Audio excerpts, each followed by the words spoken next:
Hi everyone, I'm Jordan, And I'm Kelty. and we want to welcome you to the YWAMERS podcast. We're excited to have you here. On this podcast, we interview youth with a mission who are everywhere reforming the spheres, aka YWAMERS, in the hope that our listeners will be inspired on how they too can be missionaries in their everyday life.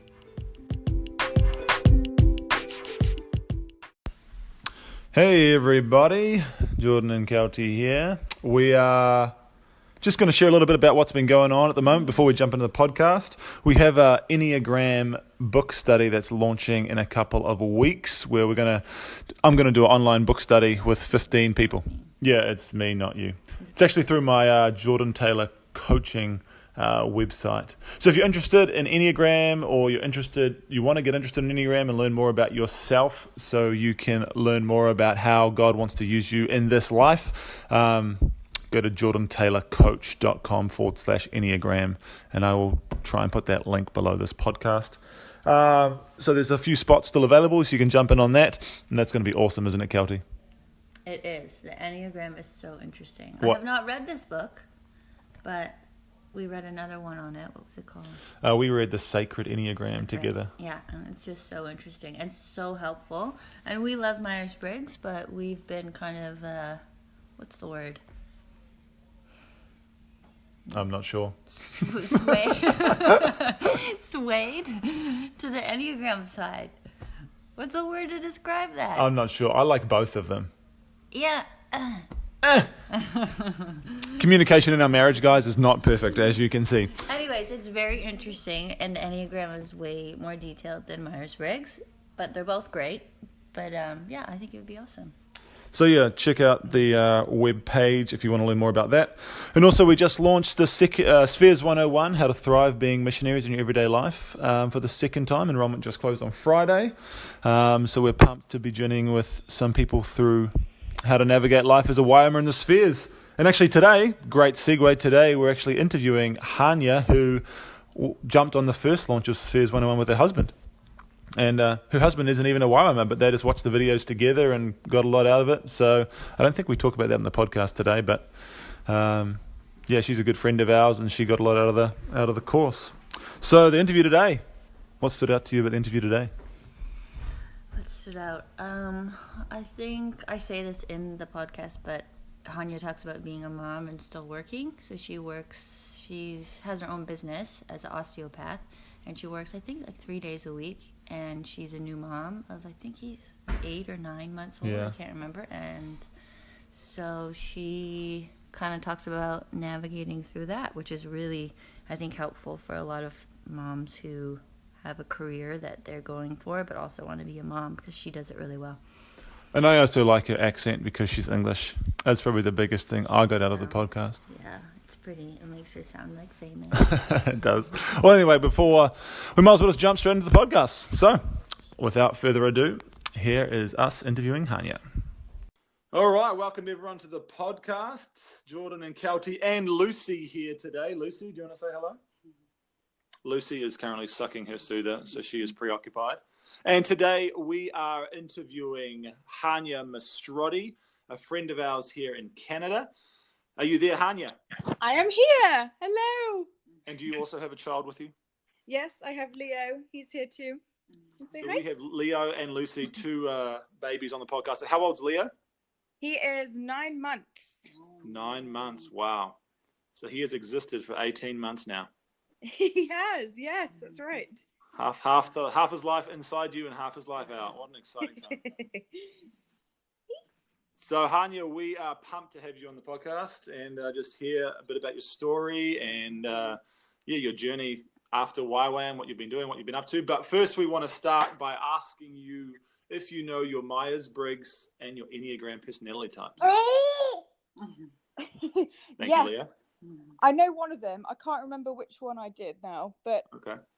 I am a protagonist. Protagonist. So that's a Myers-Briggs, and that's ENFJ? ENFJ. ENFJ, okay. Mm-hmm. So for all our listeners that like Myers-Briggs, Hania is an ENFJ. That might help you understand her better as she shares her story. So tell us, Hania, where and when did you do your DTS?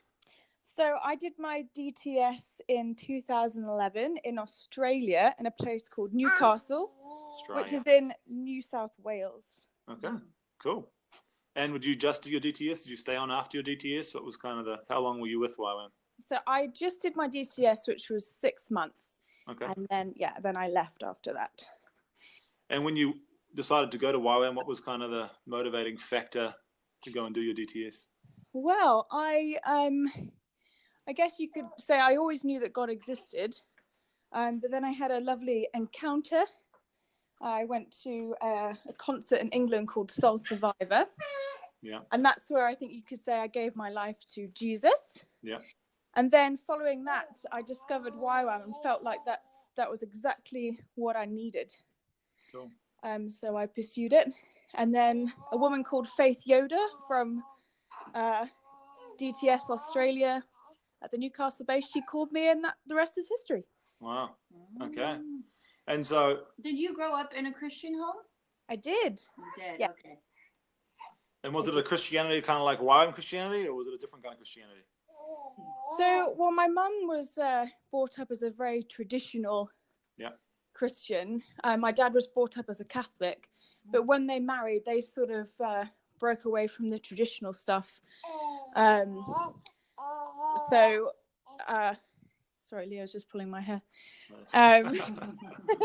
So we were brought up, we didn't actually go to church as kids, but our parents always brought us up saying that, the relationship with Jesus is the most important thing. Yeah. Cool. So you kind of encountered the Lord in England, and then you did your DTS.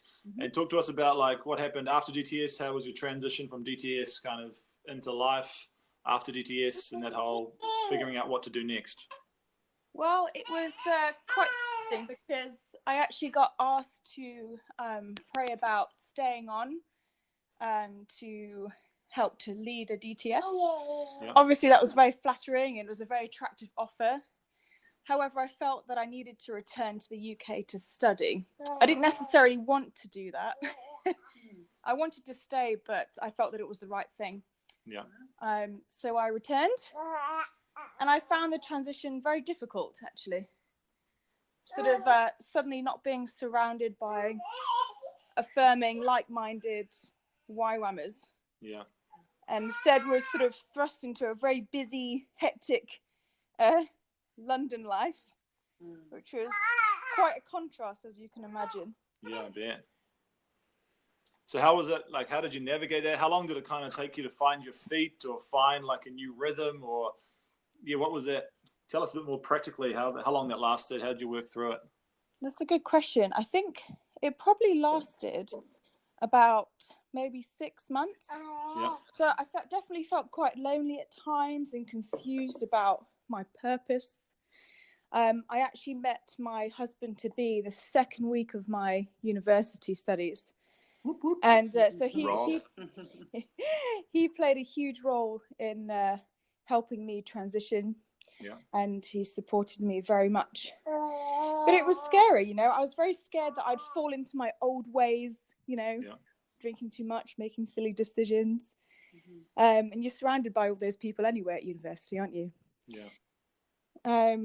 I didn't really find a church that I liked. So, yeah, it was challenging.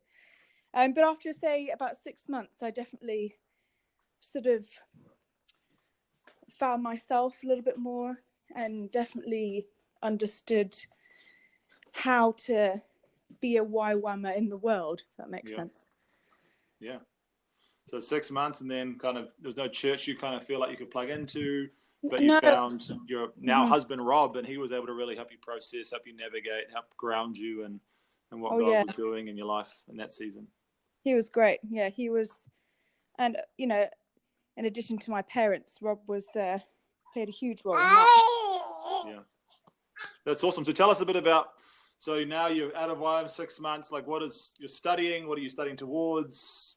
Kind of what is your career? What do you do 9 to 5? What's your life look like? So I studied a master's in osteopathy in London, which was a pretty intense 4-year course. And then after I completed that, I stayed on an additional year to study pediatric osteopathy. Okay.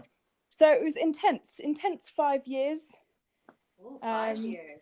Yeah. I didn't realize that. Like full-time 5 years? Full time, yeah. So we were at the university from 9 till 5 most days, and in clinic, and then studying in all those other hours. Yeah. Wow. So yeah, pretty full on. And so even because I know some people when they transition out of YWAM, they don't know what's next. But even having like knowing you got university, just having that structure, you still needed to find people like a Rob, like your family to lean into to help you navigate. That it's not just finding what you have to do next is the answer. Because I know in YWAM sometimes we're always thinking what's next, what goes next. But even if you know what's next, that's not always going to help you through the season. It's connecting with real people that can help you on your journey. It sounds like. Mm-hmm. And you know, a lot of those people weren't Christians, you know, or weren't obvious Christians in the YWAM sense, you know. Yeah. That was a lesson there. You can actually learn a lot from many people that are around you already, you know. Yeah, so tell us a bit more about that. What do you mean? Like, what kind of support did they provide? How was God using them to help you through that time? So particularly my housemates, over the course of the four years, they weren't necessarily self-confessed Christians, but they had a lot of similar values. Yeah. So we had lots of good discussions, and I was able to see actually there's a lot of God in them they didn't really realize, you know. Yeah. That's so cool. Yeah. The community sprung up out of places you weren't even really looking for it or expecting to find it, but God showed up amidst your situation and helped you through it. This is kind of like backtracking, but how did you know, like when you made that decision to not stay in YWAM and you went to do, I'm going to butcher it, Osteopathy. Osteopathy. You got it, babe. Yeah, osteopathy. Like, how did God speak to you with that? Because I feel like that's a lot of people struggle with, you know, deciding what to do next. And well, missions, it's like the kind of not the easy thing, but it's always very, and like you said, very enticing to stay on and staff. Like it's such a fun time. How did he make that really clear for you to be able to do kind of the harder decision for you? Good question. Well, you know what? It's weird. It wasn't that clear. So usually, you know, when I feel like I have to do something, when I know it's the right thing to do, I have a heart desire to do it. Yep. But, you know, I really wanted to stay in Australia. I wanted to stay with the YWAM community and lead a DTS and go on other outreaches. Mm-hmm. But there was just something in the back of my mind that was like, let's just check that. I think maybe we need to go back to London. And it's actually, I had a discussion with my dad. Yeah. And he's made it very clear that he'd support whatever decision I would make. But he felt that I should consider returning home to study. And that just confirmed what I needed to do. And I really trust my dad, you know, really value his opinion and guidance. So it was kind of like a leap of faith, actually, you know. Yeah. Not in the sense of, because I guess it would have been harder to stay in Australia because that's the unknown, right? Yeah. What's going to happen? How am I going to live there? And things like that. But this was more a leap in, well, I'm not sure if that's what I want to do, but I kind of know that it's right. So let's just do it. And, you know, if I hadn't done that, then I wouldn't have met my husband. Or us. Or you. Yeah, exactly. I mean, more importantly, Rob, but I guess, you know, we're second to Rob. But I can see retrospectively from that decision, you know, everything was just worked out beautifully. Yeah. And God knows what he's doing, doesn't he? He does. So it sounds like you kind of had it was attractive, but you kind of had this inkling, you had this sense like, maybe this isn't right. And you had that, so you wanted to confirm it through someone you trusted. Mm-hmm. And that person in your life happened to be your father. Yeah. Not everyone has that. It's awesome that you had that. So you reached out to him, and then his advice, which seemed actually quite unbiased from what you described, he said, I'll support you in whatever. I kind of feel it might be this, which kind of confirmed what you're already feeling. And that kind of gave you the confidence to make that leap of faith, it sounds like. Yeah, but it wasn't fireworks. It wasn't like this is what I need to do and I'm really sure about it. It was like, oh, okay, we'll just do that. Yeah. Which was weird for me. That particular field, like I didn't even know what it was. I'm going to butcher it again. Can't say osteopathy. it. Osteopathy. Like I remember just learning what it was when meeting you and Rob. So how did you specifically get into that field? That's really funny actually, because my best friends at the time, they were studying physiotherapy. Yep. And I loved that, but I didn't want to be the same. So I wanted to do something different, and I started Googling, and I came across osteopathy, and I'd never been to see an osteopath, never had treatment, didn't really know anything about it. Oh, wow. But then started looking into the history and the values of osteopathy, and the principles just really resonated with me. So I thought, oh, okay, let's try that. That's so cool. That's so cool. It's such a normal, natural way to figure things out. And the humanity that we are, God works in that, through that. He causes that. I kind of want to do something different, but like it, I go to Google, and here you are today, an osteopath, a pediatric osteopath, but God also a general Google. osteopath. Good old Google, hey? He does. It's a great thing. So that's so cool. That's cool to hear. I think that would be so encouraging for people to hear that too. Like it was it's not like this big beam of light came down and spoke to you, and you noticed so clearly. It was quite like a journey, and it took a lot of faith to trust that was where you were being led. Yeah, definitely. There were lots of little leaps of faith, which weren't little, Mm-hmm. One of the things that I always used to say was like, well, okay, God, if this is wrong, put a brick wall in the way. Otherwise, I'm just going to go for it. And sometimes we put a wall up, sometimes not. So, yeah. It sounds very pragmatic and practical, and sounds like it's really worked. That's great. Mm-hmm. So you studied osteopathy. You did an extra year for pediatric osteopathy. Yep. That was in London. Now you're living in Ontario, Canada. So kind of fill in the gaps. What are you doing today? Are you still doing osteopathy? What does life look like? Yeah. So currently, my husband and I are both osteopaths, and we are working in a few clinics based in Toronto and Milton and Oakville. We also, as you already know, we have a 9-month-old baby. We're also expecting. I'm 10 weeks pregnant, so everything. Oh, come on! Yay! So we're very busy. Life is busy, but great. And we've also managed to get a few projects on the side in terms of research. So busy. Busy is the word. Very busy. So are you working? Are you full-time mumming? Are you doing both? Yeah. What does kind of life look like? So we're very fortunate in that we are both self-employed, so we can manipulate our schedules to suit us. So we tag team looking after Leo. So I work 2.5 days a week, and Rob works the rest of the days. Together we work 6 days a week. Yeah. And have Sundays as a rest day for us all. So I work at 2 different clinics, and I love it. I find it wonderful. I'm working with babies pretty much all the time.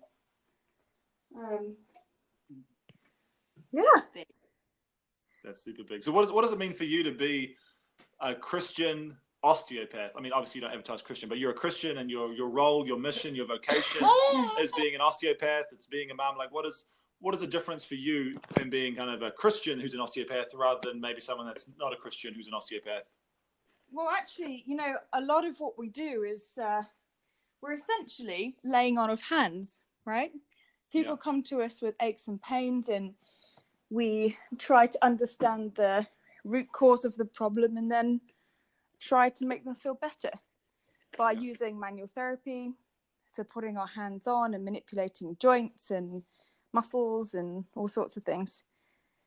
So it's a wonderful opportunity to have that intimate time with someone and get to know them, medically, but also on a personal level. And I often find that in the treatment, patients really open up about lots of things. So it's a wonderful opportunity to share some truths you know. Yeah, And that's awesome. Yeah. Not So always, but got that love, you know, you can tell when God has sent you someone specifically, you know. And I love that. I really do. So out of 10, how important is discernment and kind of tuning into what the Lord's doing in this? How important is that on a day-to-day basis in your work? Oh, out of 10, probably 12. It's a bit of a loaded question. It's so important, you know.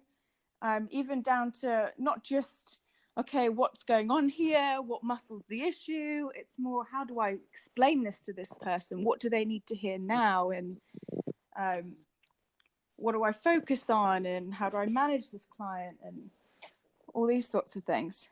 So it's every minute of the day, I'm always looking for help.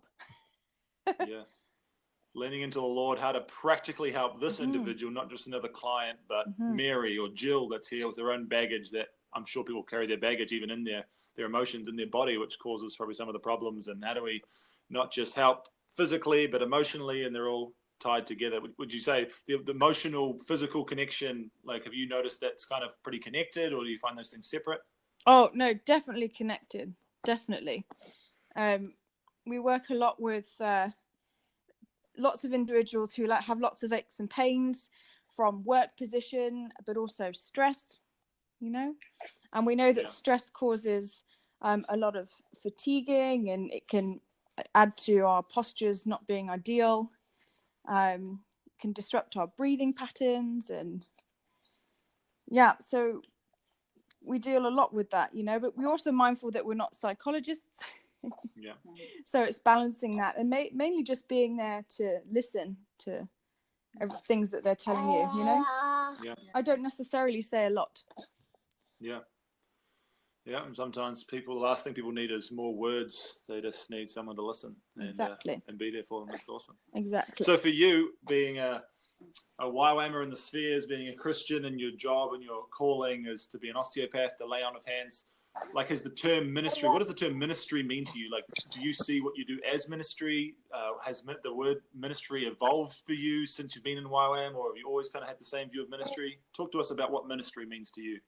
It's so funny, because I was talking to this about Rob, and if I'm being really honest, the word ministry reminds me of Harry Potter.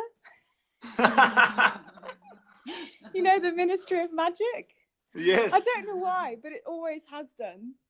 That is awesome. I love how you say that too with your accent. It's like the ministry, Harry Potter, the Ministry of Magic. But in all seriousness, I guess, you know, we're ministering to people all the time, just not in a very obvious way. You know, it's very different to when you're with YWAM and on outreach, where you're very deliberately speaking things and teaching people things, and it's more now sort of watching how I'm doing things and what I'm saying, how I'm acting, because, you know, you're very aware that people are watching you and watching you live your life. Does that? So it sounds like more of a YWAM can be somewhat of a short-term. Right now, I'm talking to someone on the street. I've got to share some truths with them. I've got to hear from God, give a prophetic word. But it sounds like you're seeing these clients regularly. And it's a long you've got to build a relationship. And YWAM's great for that short term. You know, I think whenever you're on YWAM, you have that sort of, I don't know, like an anointing, or just the excitement to do that, you know. It's great.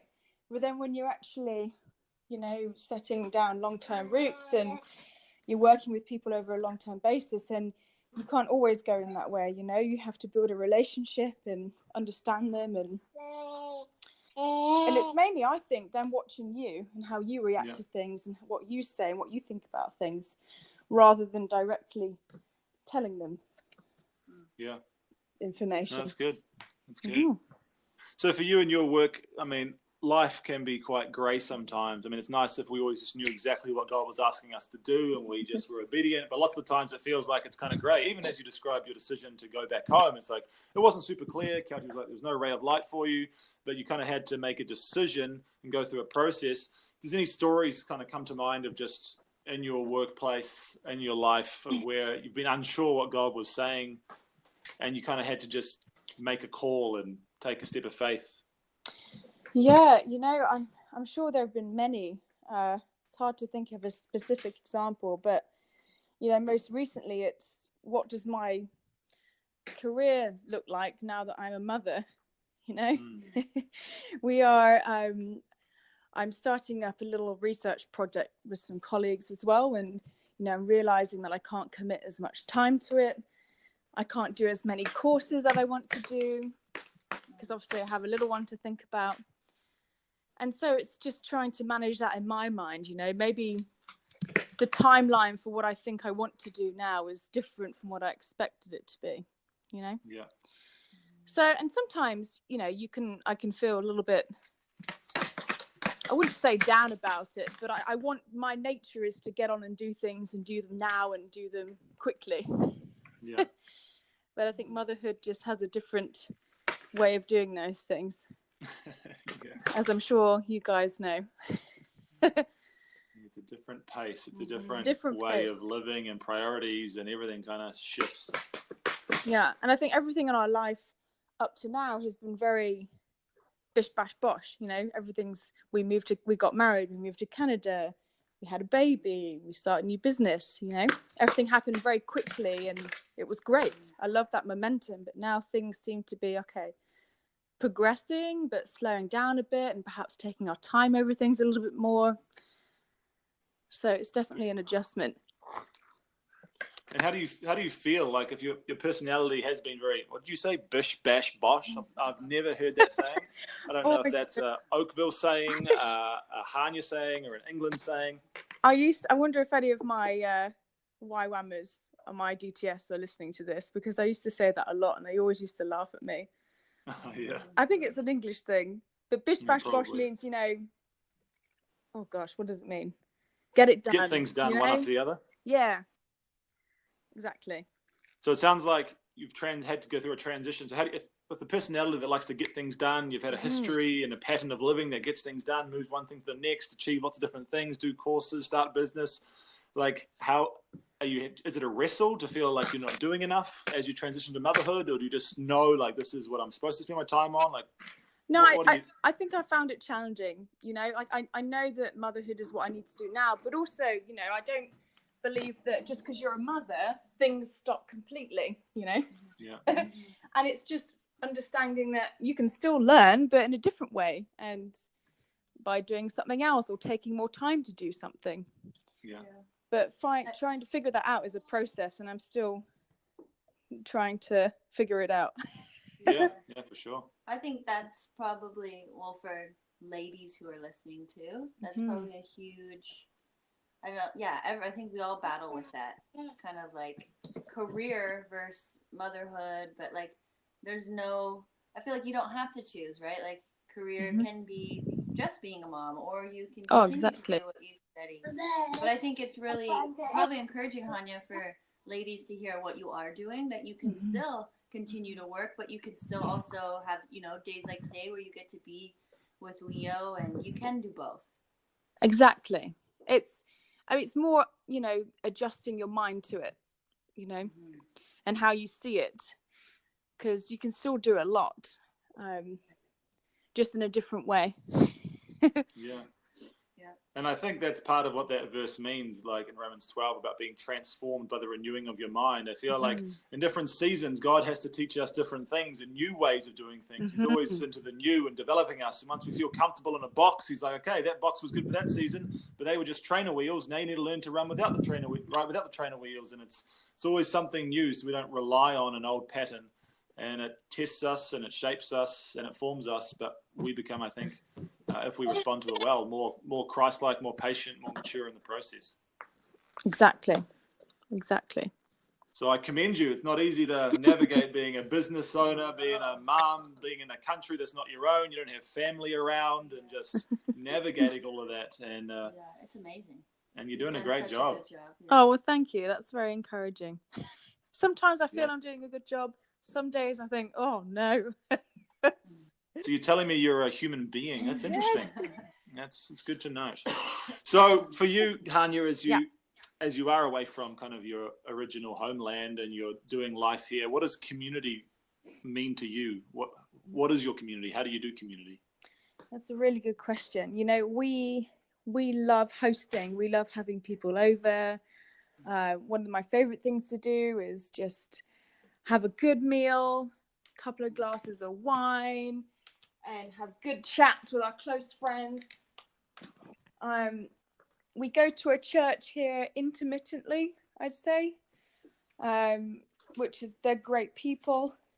I think that since Leo was born, we've done a little bit less because we're just navigating our way through parenthood, which was, you know, it's taken us a little while, but now hopefully we can start to do a little bit more hosting, and have our friends over more. And I'm hoping to get involved with other mothers. I think as a new mum, it's so easy to become isolated and shut yourself away in your home, stick to your little routine with your baby, which is good for a time, but I definitely think I got stuck in that for a while. And we're just starting to come out of that a little bit now. So yeah, community is great. I love it. But it's definitely changed since we had Leo. Yeah, I bet. And different seasons require different things of you. And you're your first child, and you are only 9 months in. And I'm sure, I mean, our Lucy's only 1 month old, but I'm sure there's so many changes that you're still learning every month. There's something new with Leo.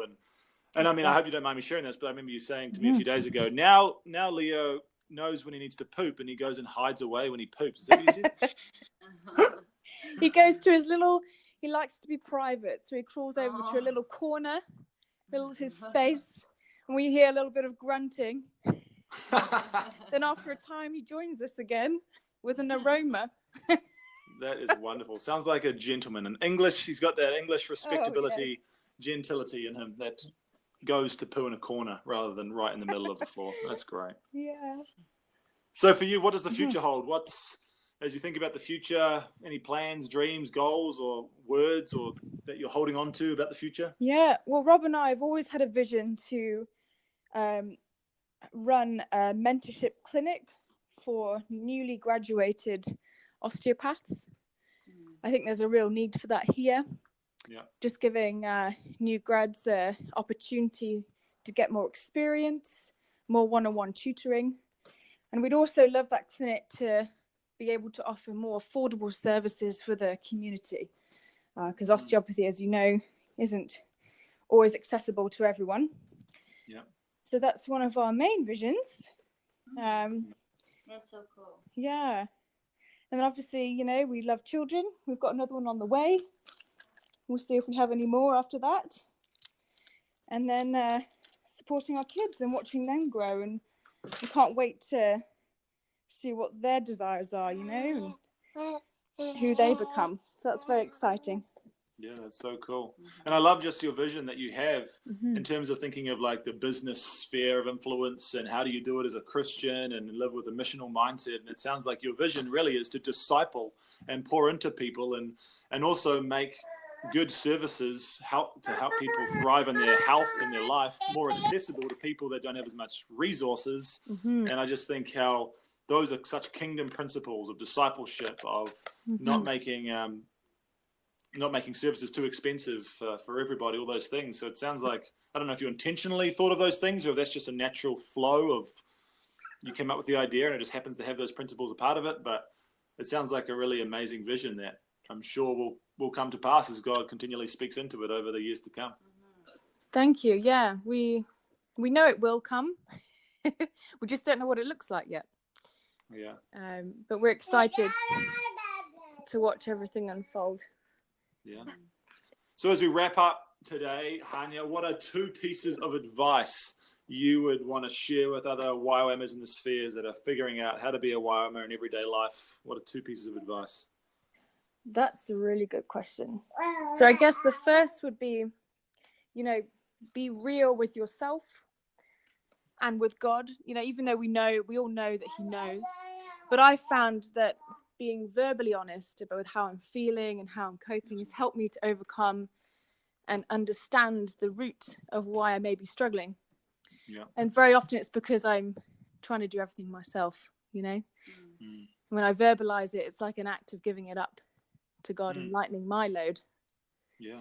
And the second, I guess, it's been very important for us as a family, but there's a worldly way of doing things and there's a godly way, and I think it's so important to understand the worldly way, but you should always expect the godly way.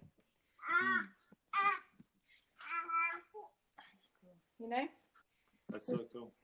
Could you elaborate? Kind of, what do you mean? Can you think of an example of what it means, like a worldly way versus like a godly way? So let's think. Okay, so when we first moved here, we couldn't afford a car. So we didn't have a car for a little over a year. And then, we were looking at, okay, so what can we actually afford, which wasn't very much. A car that probably wouldn't last us a year and would need a lot of work doing to it. But we knew that actually what we needed was something that is safe for baby, big enough to transport us and our family and visitors when they come to visit. Yeah. So, on paper, we couldn't afford much at all. We were looking at a second-hand car from a friend, which was, an old banger, basically.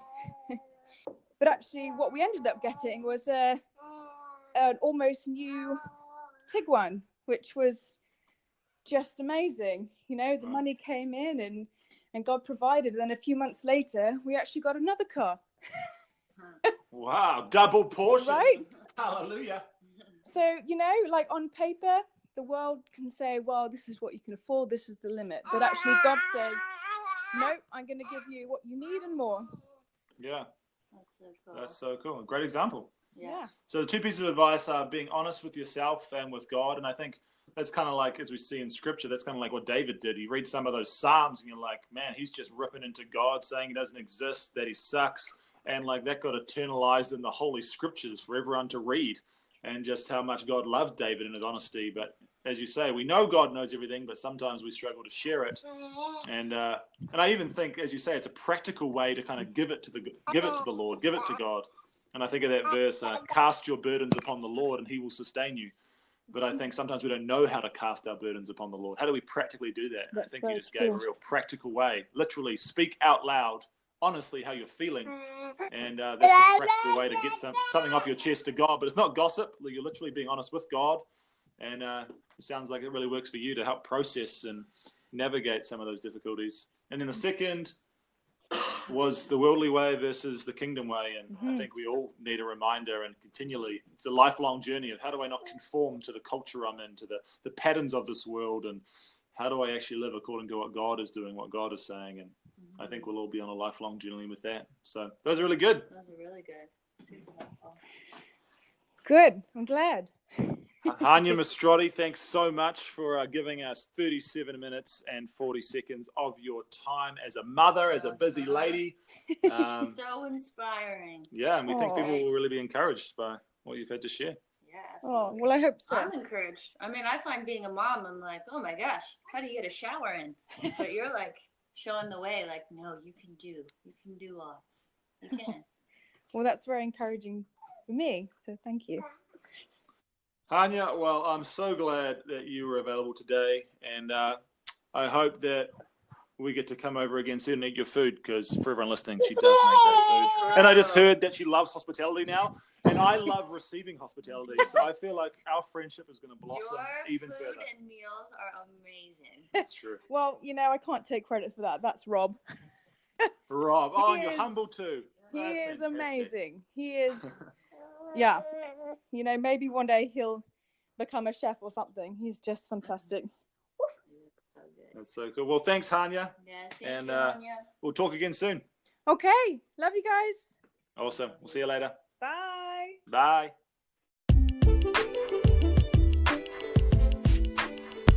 Well, that's all for now. We hope you were encouraged by today's interview.